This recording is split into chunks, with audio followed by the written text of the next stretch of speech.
Está la CNC, la Liga de Comunidades Agrarias, pues apoyando a todos los... Estamos muy contentos, muy satisfechos por este compromiso que el presidente Enrique Peña Nieto le está cumpliendo al sur de Sinaloa. La verdad, hay una seriedad en la palabra empeñada que él tuvo.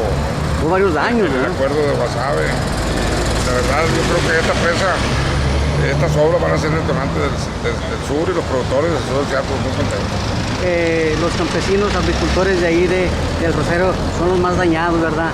Sí, ya con esta presa se va a regular la afluencia de la corriente para evitar inundaciones. Pues. Yo creo que con eso ya lo que se tiene instalado ahí ya va a ser, la verdad, también para que haya orden y control y que no tengan esas afectaciones de manera permanente, ¿no? Yo creo que esto es trascendente y es historia.